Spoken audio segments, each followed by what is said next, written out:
How can anybody say that TLC Tag Team Title match last night between the Street Profits and Motor City Machine Guns and DIY did not deserve a WrestleMania spot, but the New Day and the War Raiders need a WrestleMania spot?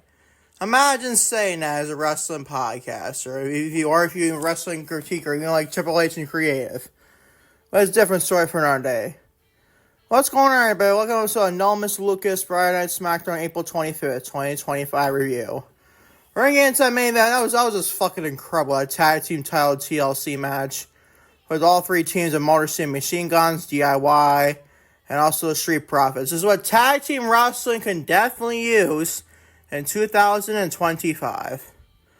We'll discuss that. This is a lot. It was a pretty fun show from SmackDown last night. Was it a perfect show? By all means, definitely not. Like, there was this Jade Cargill and Tiffany Stratton match was very questionable. They got the Jacob Fatu and Solo Sikoa thing. It was not that bad. I don't really care for the segment, though. But that's about it. That's about it for the bad stuff on SmackDown. We'll discuss your intro. I'm your host, always Lucas Allen, Lucas E. Allen on Twitter and Instagram, Lucas E. Allen. Facebook, No Limits Lucas, and Twitter, TikTok, No Limits Lucas, No Limits Lucas, so I can't freaking speak. If you're watching on YouTube, leave a comment on YouTube and like the video and try and post notifications as well. And also leave me a rating on Spotify or Amazon Music to be more specific as well on all audio platforms as well. Now let's get into your podcast, man. It's just John Cena, the undisputed WWE Champion, who won number 17 at WrestleMania 41 Night 2, obviously. And John Cena starts the show, and before he could say anything, Randy Orton came out, and Orton and Cena's match is announced for Backlash in St. Louis. And Orton ended the up RKO and pin RKO on John Cena and up the segment. Also, some Fraxiom, they made Nathan Frazier Jackson made her SmackDown debut as a tag team last night. And thank goodness, man, Nathan Frazier and Jackson are finally on the main roster. Hopefully for good, knock on wood. Knocked on my desk big time, to say the least. Let's go Fraxiom, Nathan Frazier Jackson defeating Los Garzas of Humberto Career and Angel Garza. Also, Jade Cargill versus Tiffany Stratton ends in a DQ after Naomi attacked Jade and Nia Jax came down to attack Stratton.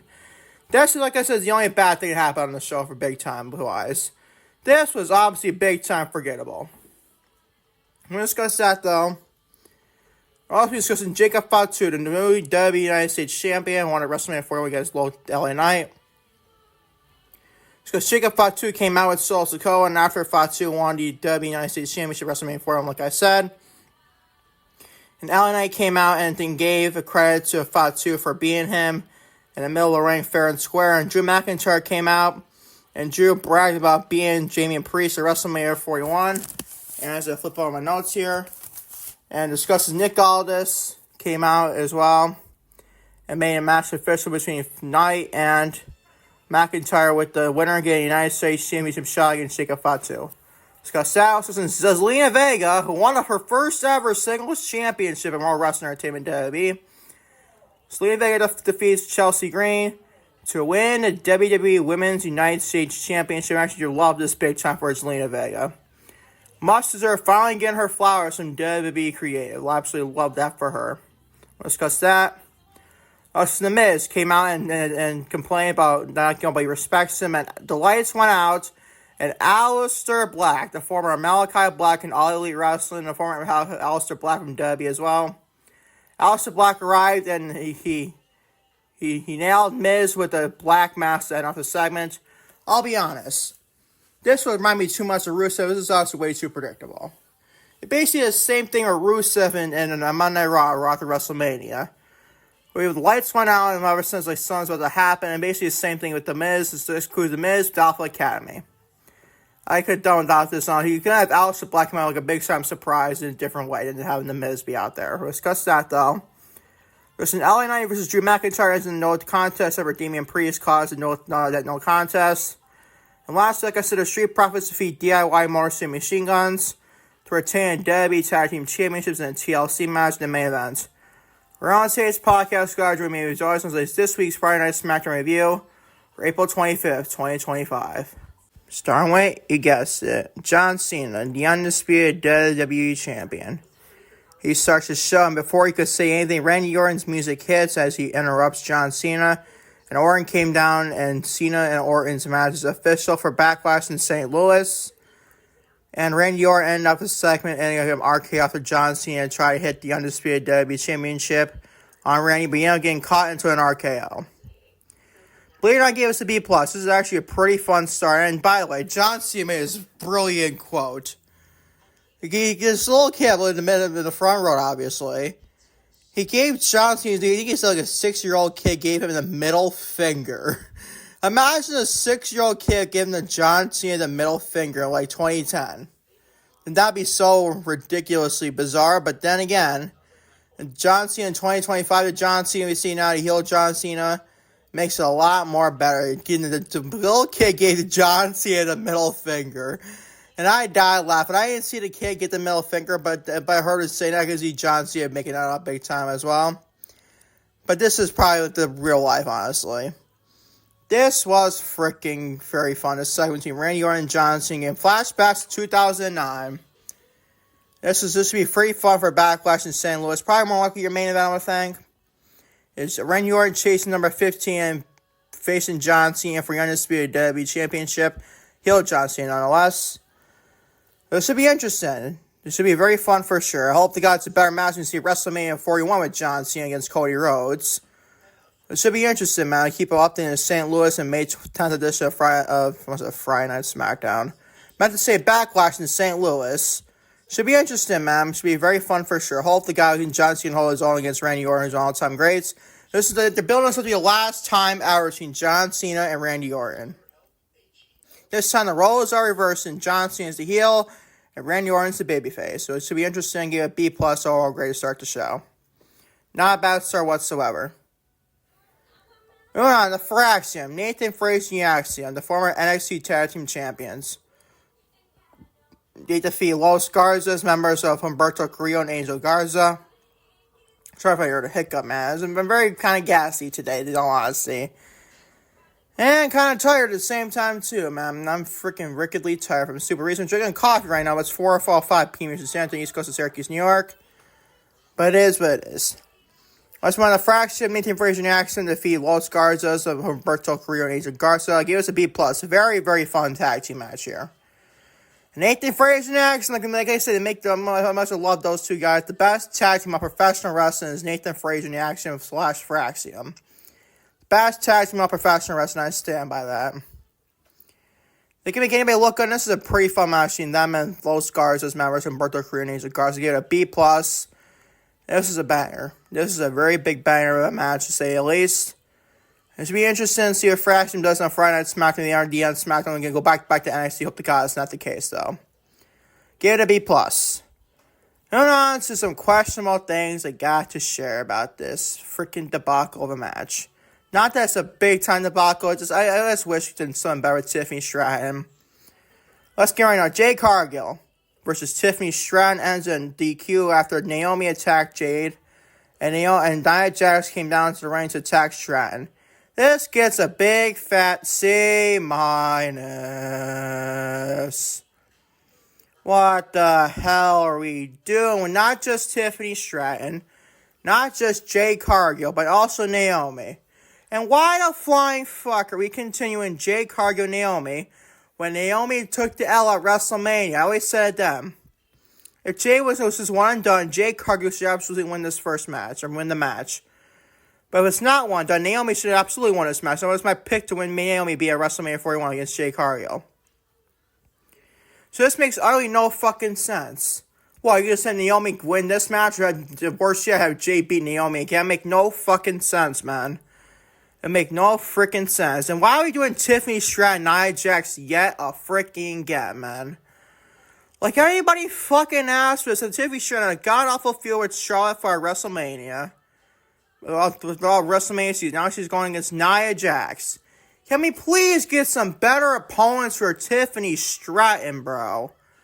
Like, what the fuck is Triple H doing with Tiffany Stratton as a WWE Women's Champion? Like, this is so ridiculous. Nia Jax is not worried being challenged for a mid-card title. And she's already a former WWE Women's Champion. And should not be challenging the title once again.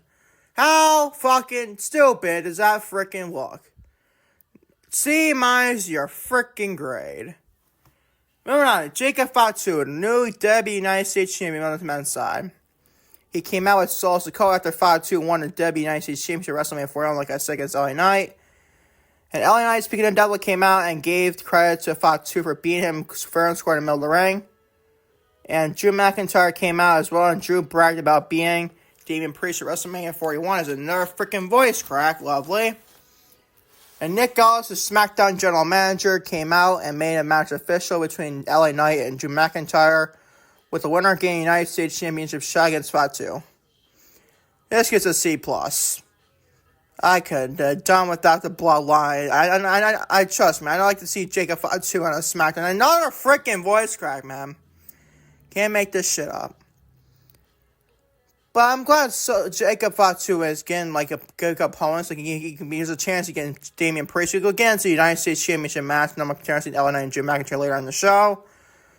But I like the fact Jacob Fatu came out and did his promo after winning the United States Championship for LA Knight at WrestleMania. But still, could have done the outside shenanigans. So, oh my god, another freaking voice crack. 3 in a row in the last minute or so.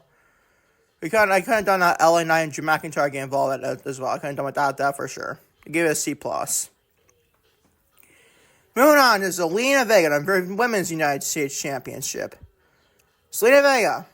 I love Miss Zelina Vega for some reason. I think she's great in the ring. Obviously, she's great on the microphone as well. She's going to get better in the ring, by the way. Zelina Vega defeats Cheslea Green to win the WWE Women's United States Championship. The only one just gets an over B. I think that, but they'll be honest, the damn song with Zelina Vega, that needs to be upgraded big time, man. Because what the fuck are we doing? Death Rebel needs to fucking go, man. To say the least.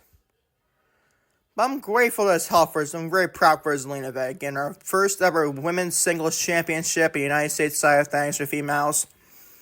And to say the least, it's much deserved, I feel. And these two had a better match than the whole feud they had together between Zelina Vega and Cheslea Green. It was actually a pretty good match for sure. Give it all grade of a B. I love the moment for seeing Zelina Vega win the United States Championship side of things. And I feel sorry for Cheslea Green, though. She had a very lackluster, if not terrible, Women's United States Championship run. Like, literally. But what did she do with the title? It was so meaningful. It matched with Mia Yim and who else? That's all I can think of was Mia Yim, honestly. Literally, that's all I can think of. So this would be, hopefully, this will elevate the championship next so is Zelina Vega as a champion, but highly doubt Triple H would do that in all honesty. But hope the guy I'm wrong, to say the least. Gets an all grade of a B. Very happy with Zelina Vega to say the least as well. To say the absolute least, man. Moving on to The Miz. Mike Mizan. He came out and complained about not being gets respected enough, not getting respected a lot. And the lights went out, and Aleister Black, the former Malachi Black in All Elite Wrestling, arrived, and he nailed The Miz with a black mass. I'll be honest, this is kind of finally a letdown of a reintroduction of Aleister Black. I'd put him in a ring for a match or something like I don't know. Give me a name. Maybe Shinsuke Nakamura, have him beat Nakamura. Or maybe beat Apollo Crews. I mean, it's a decent match on people. Use a couple guys at a time. But something different other than the fucking Miz. Like, who the fuck asked for the Miz on this show? Be complaining about not getting respect. I don't know, Miz. Maybe do something better in the ring and stop talking shit on the microphone like you fucking matter in 2025. And plus, why don't you have an Aleister Black mass and The Miz? By the way, I gotta be honest, though. The presentation of Aleister Black is a lot like NXT Aleister Black. With a theme music, his old theme song. He got NXT. I thought that was fucking brilliant. I absolutely loved that theme song for Aleister Black. And NXT. Then I'll love it now for main roster. I've absolutely fucking loved that for Aleister Black. But does this Miz thing, I could have done without him, Black Mass and Miz. I know Miz doesn't mean anything in the grand scheme and everything, I get that. But for reintroducing Aleister Black to the WWE Universe and WWE fans in general, to have you with the fucking Miz was something to say the least. That's just a B-. I absolutely love to see Aleister Black in WWE, though. I absolutely love me on this new WWE umbrella, Triple H, and everything. It'd be interesting to see what he does and everything going forward. Give us all grade a B-. Not the greatest thing for Aleister Black at all. But I mean, way too much of Rusev for Monday Night Raw. Basically the same thing Rusev did. The lights went out and he attacked his people in the ring, to say the least. Not named Maxine Dupree. B- your grade. Moving on to LA Knight versus Drew McIntyre. Ends in the no contest after Damian Priest caused a no contest. Out he hit a South Heaven chokeslam at the announcer table. And LA Knight looked like he was pissed off because he obviously cost Drew McIntyre, or he cost himself the match by basically attacking Drew McIntyre. To say the absolute least. This was an okay match for what it was. I think he used to do a lot better in the ring. Give it a B-. I mean, it was solid for what it was. I just didn't care. And it sucks. An LA Knight and Drew McIntyre match would be pretty fun for on paper, you would think. But this match was just boring. Just something boring about this for sure. You didn't overgrade with B-. So it kind of jumps that grade as well. Moving on to your main event, an incredible TLC match. Tables, ladders, and chairs match. The Street Profits, Angelo Dawkins and Montez Ford. The Street Profits defeat DIY, Tommaso Ciampa, and Johnny Gargano. And Motor City Machine Guns, Chris Sabin and Alex Shelley in a TLC match to retain the WWE Tag Team Champions, always being the Street Profits in the main event. Believe it or not, guys, this is an A+. This was fucking great. It makes me question, especially in WrestleMania night when we got, why the fuck was this match was not following the Jey Uso match against Gunther? Why didn't that happen? Instead, we got the fucking New Day in the War Race for World Tag Team titles that nobody asked for. This was triple the better grade that match got the War Race and the New Day. Being this main event, this is for Street Profits and Motor City Machine Guns and DIY. This was fucking great. Easily the best thing on the show. But this would have been a lot better enough if you had this match take place at WrestleMania, a TLC match nonetheless. I mean, again, Triple H want to bring these shows up to be something like the WrestleMania after the Raw at the WrestleMania and the SmackDown after WrestleMania as well. I get that. But this should have absolutely been on the WrestleMania card to replace the New Day and the War Raiders in the second match of night one of WrestleMania. Makes me question that big time necessarily. But this was fucking great. This was fucking badass. It was a phenomenal match. A+ is your grade. And I actually love this match with Street Profits in a new big time victory under their belt as the WWE Tag Team Champions. And being Tommaso Ciampa and John Gargano TIY. And also the Motor City Machine Guns, Chris Sabin and Alex Shelley. This was fucking phenomenal. Exactly what tag team wrestling could use on Friday nights. Or any freaking night for main roster in general. This was fucking great. A+ your grade for the main event. Fucking phenomenal match between these three teams. I absolutely love all three of these teams in general. I'm still trying to get used to Tommaso Ciampa being like basically a bald guy. I know he's always was a bald guy, but the beer in general, I'm not used to be the ball of a beer. You get the point, though. This match is an A+, man. This is a banger of a freaking TLC match for a WWE Tag Team Champions. And the right winner won the Street Profits. You don't want those guys losing those tag team titles anytime soon. Who dethrones him? I'll probably give it honestly to Fraxiom eventually. Not right now, honestly. Maybe a couple, maybe SummerSlam, maybe. Wait and find out then.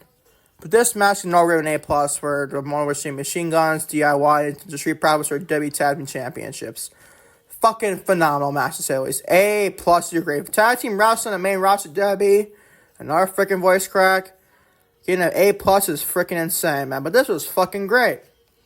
Granted, it's like half the teams in this division, but still, this is a freaking banger of a match. A+ your grade. As your show for Friday Night Smackdown, April 25th, 2025. It's not a grade with B. A very good show for the most part. This main event set the show for being a decent to mid show to being a very good show in all honesty. B is your grade. As your show stands for this week. Number one show is Monday Night Raw after WrestleMania 41 with April 5th, 21st, 2025 overgrade with A-. Second place is Friday Night Smackdown or Smackdown to WrestleMania 41 with April 25th, 2025 overgrade with B. Third place is AEW Dynamite April 23rd, 2025 overgrade with B-. And last place is Tuesday Night NXT for April 22nd, 2025 overgrade with C+. Thank y'all for watching. No, Mr. Lucas, Friday Night Smackdown, April 25th, 2025, taping April 26th, 2025. I catch y'all Monday for your flagship No Limits Lucas podcast, episode number 6, for April 28th? April 25th, 2028 to 2025. No uploads on Sunday, because I'm going to be kind of really tired, honestly, to say the least. But this was a SmackDown show for your April 25th, 2025 show. I'll catch y'all for Monday for more content. No Limits Lucas for April 28th, 2025 edition of your No Limits Lucas podcast, episode number 6. Until then, peace, love, and out. Take care. Love you all big time, to say the least.